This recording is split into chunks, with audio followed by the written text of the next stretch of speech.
미국의 어린 소년 하나가 암에 걸려서 시름시름 고통 가운데 살아가고 있었습니다. 아들이 암에 걸려서 이제 생을 얼마 살지 못한다라고 하는 선고를 받고 그날부터 엄마는 사랑하는 아들과 함께 성경을 읽기 시작했습니다. 그리고 시편 23편의 내용을 어린 아들에게 설명해 주었습니다. 여호와는 나의 목자시니, 이 구절을 영어로 읽으면 5글자입니다. 그래서 한 글자 한 글자 아들의 손가락을 짚어주면서 첫 번째 손가락에 더, 두 번째다가 로드, 세 번째 이스, 네 번째 마이, 다섯 번째 셰퍼드, 이렇게 아들에게 한 글자 한 글자 짚어주면서 설명을 해 주었습니다. 이렇게 손가락 하나하나를 짚어가면서 아들에게 성경을 읽어주고 성경의 내용을 이야기를 하다가 네 번째 손가락에서 마이라고 하는 이 부분에 이르렀을 때 엄마는 아들의 손가락에 더 힘을 주면서 아들에게 이렇게 이야기를 했습니다.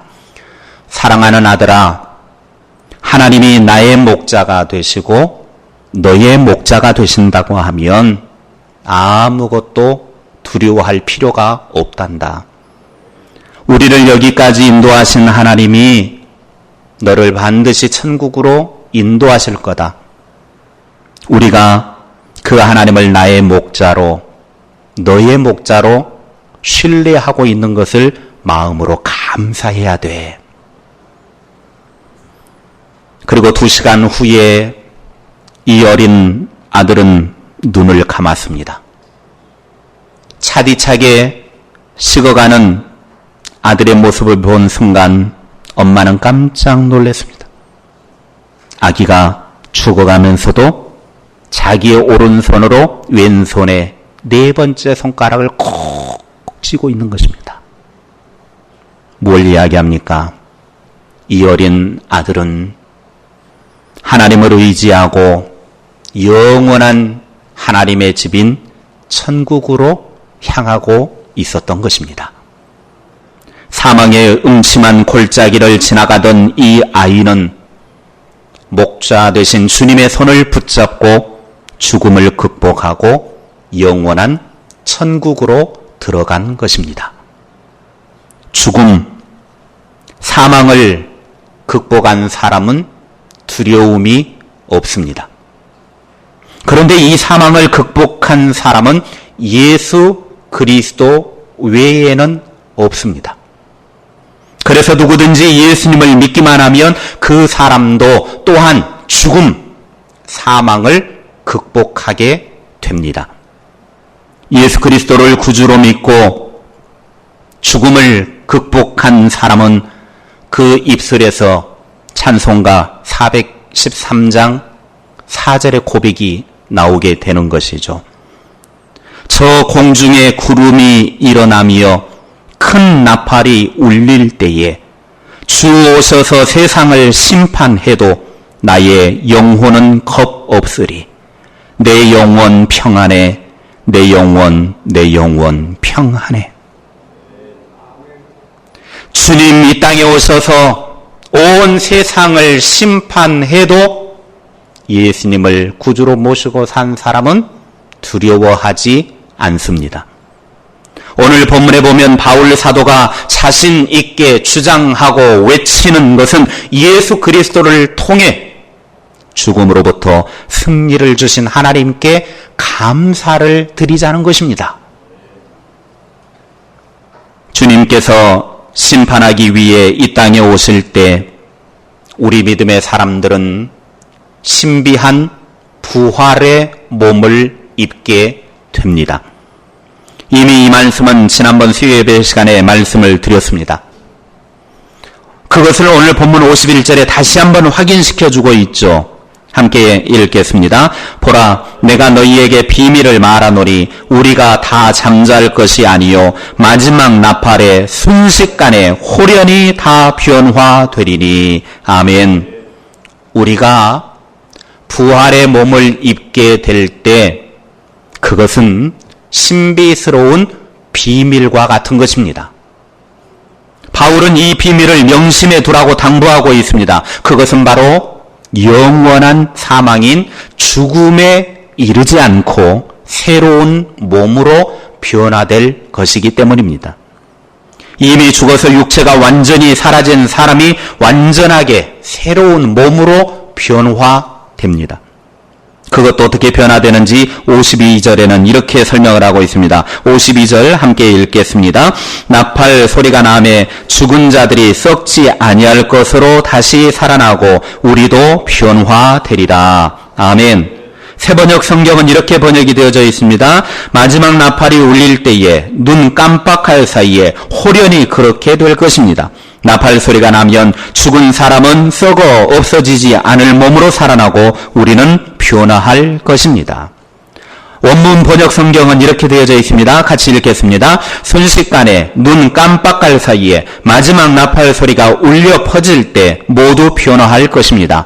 나팔 소리가 울리면 죽은 사람들이 썩지 않는 몸으로 일으켜질 것이고 우리도 변화할 것입니다. 아멘. 자, 이 말씀을 보면 언제 어떻게 변화된다고 말씀하는지 나오죠. 언제 이렇게 된다고 그럽니까? 언제요? 마지막 나팔 소리가 날 때. 그것도 어떻게 변화가 되느냐? 순식간에 눈 깜빡할 사이에 죽은 사람들이 신비한 부활의 몸을 입을 때는 예수 그리스도가 이 땅에 오실 때 마지막 나팔 소리가 울립니다. 예수님이 나팔 소리와 함께 이 땅에 재림을 하게 되시는데 그때 나팔 소리가 들릴 때 순식간에 눈 깜빡할 사이에 시체가 온데간데 없이 다 사라졌던 이미 죽은 사람들이 신비한 부활의 몸을 입게 됩니다. 그때 어떤 몸으로 변화가 되어지느냐? 썩지 않는 몸으로 변화된다고 그랬습니다. 우리가 바로 이런 존재입니다. 예수님 재림하시기 전에 죽은 사람은 이렇게 신비한 몸으로 순식간에 변화가 되어지고, 그러면 이미 죽은 사람은 그렇다고 치면 죽지 않고 예수님 오실 때까지 살아있는 사람은 어떻게 되는 겁니까? 그러면 예수님 오시기 전에 빨리 죽어야 됩니까? 그럼 예수님 언제 오시는지 모르는데. 그러면 살아남아있는 사람들, 주님이 이 땅에 재림하셨을 때 살아남아있는 사람은 어떻게 되느냐? 그때까지 죽지 않고 살아남아있는 사람들은 육체가 변화를 받아서 이미 죽은 사람이 썩지 않을 몸으로 변화된 것처럼 신비한 몸으로 똑같이 변화가 되더라는 것입니다. 예수님을 구주로 믿는 사람은 부활의 신비한 몸을 입어서 영원히 죽지 않는 천국에 합당한 몸을 입게 됩니다. 그래서 데살로니가전서 4장 16절 17절에 이렇게 말씀합니다. 함께 읽겠습니다. 주께서 호령과 천사장의 소리와 하나님의 나팔 소리로 친히 하늘로부터 강림하시리니 그리스도 안에서 죽은 자들이 먼저 일어나고 그 후에 살아남은 자들도 그들과 함께 구름 속으로 끌어올려 공중에서 주를 영접하게 하시리니 그리하여 우리가 항상 주와 함께 있으리라. 아멘. 그러니까 예수님이 이 땅에 재림하시기 위해서 오시는 날 나팔 소리가 나게 되어지면 먼저 죽은 사람들이 부활의 몸을 입게 되어지고 그 다음에 살아남아있는 사람도 신비한 부활의 몸을 입고 공중으로 올림받게 되어진다라고 하는 사실입니다. 우리가 부활의 몸을 이렇게 입게 되어질 때 오늘 54절의 말씀을 보면 이렇게 말씀을 하고 있습니다. 54절 함께 읽겠습니다. 이 썩을 것이 썩지 아니함을 입고 이 죽을 것이 죽지 아니함을 입을 때에는 사망을 삼키고 이기리라고 기록된 말씀이 이루어지리라. 아멘. 우리가 부활의 몸을 입게 되어지는 그때에 사망을 삼키고 이긴다. 이 말은 이사야 25장 8절의 말씀을 인용한 성경 구절입니다. 이사야 25장 8절에 이렇게 기록이 되어져 있습니다. 같이 읽겠습니다. 사망을 영원히 멸하실 것이라. 주 여호와께서 모든 얼굴에서 눈물을 씻기시며 자기 백성의 수치를 온 천하에서 제하시리라. 여호와께서 이같이 말씀하셨느니라. 아멘. 하나님의 나라가 이루어질 때, 하나님의 통치가 이루어질 때 마지막에 나타날 현상을 이미 이사야 선지자가 예언하고 있는 내용입니다. 우리 주님이 이 땅에 오셔서 온전한 하나님의 나라를 이루어가는 하나님의 통치가 이루어질 그때가 되어지면 여호와께서 모든 얼굴에서 눈물을 씻겨주시고 자기 백성들의 수치를 다 온 천하에서 없애주시겠다라고 하는 것이죠. 다시 말하면 이 땅에서의 수고와 고통과 근심과 염려를 다 해결해 주시고 영원한 하나님의 나라 천국의 삶을 누리게 해 주시겠다라고 하는 것입니다. 우리 주님께서 부활을 통해서 죽음에게 결정적인 승리를 거둠으로 자신의 백성을 끝까지 그렇게 돌아보십니다. 그래서 바울 사도는 죄와 율법과 죽음의 법에서 해방이 되어지고 죽음을 정복한 것을 깨달았을 때 뜨겁게 감사하는 마음을 억누를 수가 없었던 것입니다. 그래서 그의 고백이 55절부터 57절에 나오죠. 55절부터 57절 바울의 고백을 우리 같이 한 목소리로 고백하겠습니다. 사망아 너의 승리가 어디 있느냐? 사망아 네가 쏘는 것이 어디 있느냐? 사망이 쏘는 것은 죄요 죄의 권능은 율법이라. 우리 주 예수 그리스도로 말미암아 우리에게 승리를 주시는 하나님께 감사하노니. 아멘. 율법 가운데 괴로워하다가 그리스도 안에서 구원을 받았을 때 터져나온 감사의 탄성입니다. 그래서 바울은 이렇게 죄와 사망으로부터 승리를 주신 하나님께 감사를 드리자고 권면하고 있습니다. 우리 하나님께서는 예수님을 통해서 우리에게 이미 승리를 주셨습니다. 그것도 어느 누구도 극복하지 못할, 정복하지 못할 죽음으로부터 승리를 주셨습니다. 죽음을 완전히 정복하셨습니다. 예수님의 그 죽음을 정복한 승리가, 그 효력이 오늘날에도 동일하게 지속이 되어집니다. 그 승리의 효력은 지금도 예수님을 믿는 그리스도인 안에 진행되어지고 있습니다. 그것이 어떻게 가능하게 됩니까? 고린도 후서 5장 4절 5절 말씀 현대인의 성경으로 같이 읽겠습니다. 우리가 이 육체의 집에 있는 동안 짐을 진 것처럼 탄식하는 것은 이 몸을 벗고 싶어서가 아니라 하늘의 몸을 입어서 죽을 몸이 영원히 살기 위한 것입니다. 이런 것을 우리에게 마련해 주신 하나님은 그것에 대한 보증으로 우리에게 성령을 주셨습니다. 아멘. 고린도 후서 5장의 말씀은 바울이 이제 마지막 부활의 몸을 입고 영원한 하나님의 나라에 가게 되어질 그때의 상황을 쭉 설명하고 있는 내용입니다. 그러면서 그때 하나님께서는 믿는 자들에게 성령을 보내주셔서 이 땅에 살아가는 날 동안 영원히 살게 되어질 부활의 몸을 입어서 승리하게 될 보증을 해주셨다라고 하는 거예요. 예수님이 부활의 몸을 입어서 죽음으로부터 완전한 승리를 하셨는데 그 승리의 효력이 우리에게 동일하게 주어지는데 어떻게 주어지느냐? 성령을 믿는 자 속에 보내주셔서 그 성령이 부활의 몸으로 승리하는 삶을 살도록 보증해 주신다라고 하는 사실입니다. 성령과 함께 주어지는 매일의 크고 작은 승리들의 경험이 되어지고 나중에는 죽음까지도 이기는 신비한 부활의 몸까지도 입게 되는 것입니다. 하나님께서 우리들에게 이렇게 영원하고도 완벽한 승리를 허락해 주셨는데, 그렇다면 이제 우리는 이 땅에 살아가는 동안 어떻게 살아가야 합니까? 그것을 오늘 고린도전서 15장 58절에 바울이 이야기하고 있습니다. 함께 읽겠습니다. 그러므로 내 사랑하는 형제들아, 견실하며 흔들리지 말고 항상 주의 일에 더욱 힘쓰는 자들이 되라. 이는 너희 수고가 주 안에서 헛되지 않은 줄 알미라. 아멘. 이것은 부활장인 고린도전서 15장의 마지막, 어떻게 보면 고린도전서의 마지막을 가장 중요한 권면으로 마무리를 하고 있습니다. 16장은 부록편과 같은 것입니다. 고린도전서를 마무리하는 이 마지막, 특별히 부활을 이야기를 하면서, 부활의 마지막을 이야기를 하면서 가장 중요한 권면의 말씀을 주고 있는 것이죠. 어떻게 보면 이 성경을 읽고 있는 오늘을 사는 우리에게 주는 가장 중요한 권면이라 말할 수 있습니다.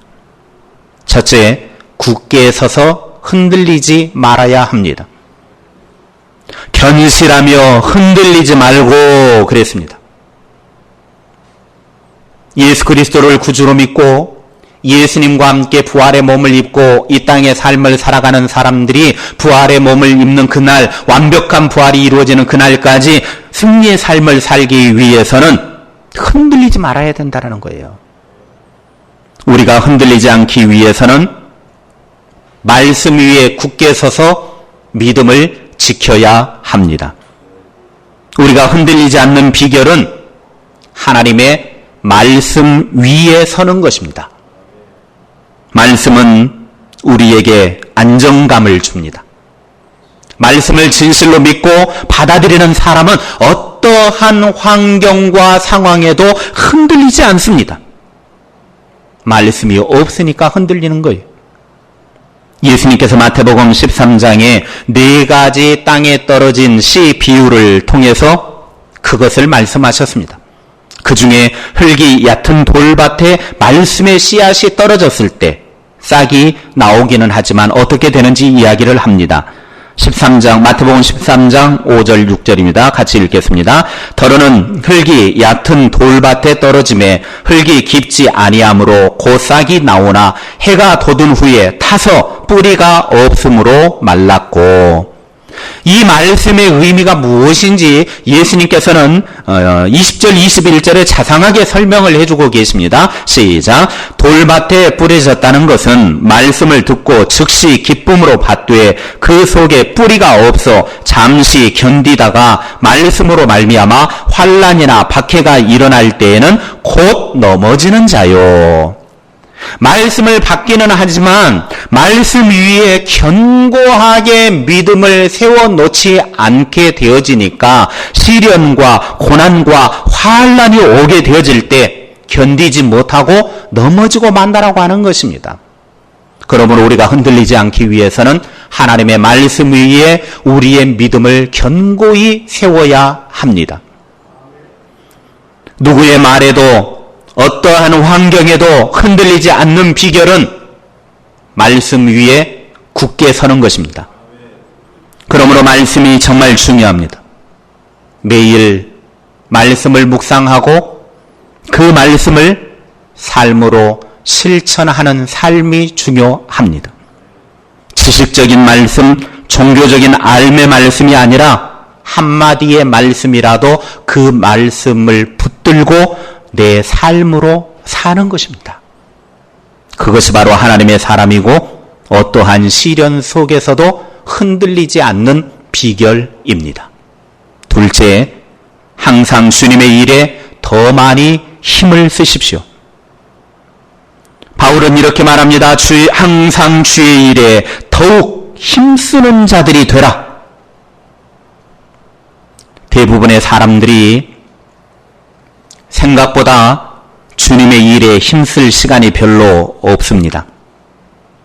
왜 그러느냐 하면 자신의 일에 온 힘을 다 쏟기 때문입니다. 이런 사람들은 부활에 대한 확신이 없는 사람들이기 때문에 그저 육신적인 것들에만 온통 신경을 쓰고 삽니다.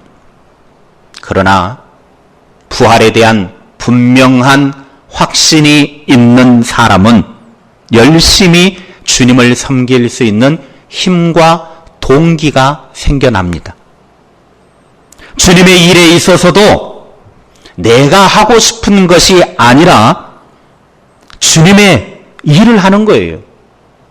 우리는 착각을 많이 합니다. 내가 하고 싶은 것을 해놓고 그것이 주님의 일이다라고 쉽게 말을 합니다. 내가 좋아서 하는 일이 곧 주님의 일이라고 착각을 하면 안 됩니다. 하나님의 기뻐하실 일, 주님이 기뻐하실 일이 주님의 일이지 내가 기뻐하는 일이 주님의 일은 아닙니다. 내 감정, 내 뜻을 이루기 위해서 동분서주할 필요 없습니다. 그렇게 하면 할수록 더 주님의 뜻과는 점점 멀어집니다. 각자에게 주님께서 맡겨주신 일에 최선을 다하되 이것이 과연 주님이 기뻐하실 일인지 늘 기도하고 또 기도하며 최선을 다하고 말씀을 통해서 과연 이것이 하나님이 기뻐하실 일인가 고민을 하면서 그렇게 삶을 살아갈 때 그것이 하나님의 일, 주님의 일에 힘쓰는 것입니다. 주님의 일에 힘쓰는 사람들은 쓸데없이 공론을 피우거나 죄의 유혹을 받는 기회가 점점 없어지게 되는 것입니다. 주님의 일에 많은 일을 힘을 쓰는 것은 또한 우리가 주님의 재림을 기다리는 최상의 준비입니다. 그러므로 쓸데없는 일에 시간 투자하고 물질 투자하고 정력 투자하지 말고 그 모든 것을 주님의 일에 더욱 힘쓰시기 바랍니다. 내가 육신적인 일에 투자하고 있는 그것에 오히려 방향을 바꿔서 주님의 일에 힘을 쓰자는 것입니다. 우리가 이렇게 해야 될 이유가 무엇입니까? 오늘 바울은 항상 주의 일에 더욱 힘쓰는 자들이 되라. 이는 너희 수고가 주 안에서 헛되지 않은 줄 알미라 그랬습니다. 앞으로 반드시 주님은 재림하실 것입니다. 주님의 재림은 반드시 있을 것입니다. 그때 이렇게 주님을 위해 수고한 모든 것은 절대로 헛되지 않는다라는 것입니다. 영광 중에 하나님 나라에 들어가서 자기가 주님을 위해 수고한 대로 영원한 보상과 상급을 받게 될 것입니다. 그러므로 더욱 주님의 일에 힘을 쓰시기 바랍니다. 고린도전서 3장 8절에 이렇게 말합니다. 함께 읽겠습니다. 심는 이와 물 주는 이가 한 가지이나 각각 자기가 일한 대로 자기의 상을 받으리라. 각각 자기가 일한 대로 자기의 상을 받는다. 그렇습니다. 우리가 주님을 위해서 주님의 일에 더욱 힘쓰면 힘쓴 대로 내가 한 대로 하나님으로부터 보상을 받게 되어집니다. 요한계시록 22장 12절에도 말합니다. 같이 읽겠습니다. 보라, 내가 속히 오리니 내가 줄 상이 내게 있어 각 사람에게 그가 행한 대로 갚아주리라. 아멘. 그렇습니다. 요한계시록은 하늘나라의 마지막 천국의 장면을 소개하고 있는 것이죠. 마지막 그때에 내게 있어 각 사람에게 그가 행한 대로 갚아주리라. 주님의 일에 더욱 힘써서 그 행한 대로 많은 보상을 누리는 하나님의 사람들이 다 될 수 있기를 바랍니다.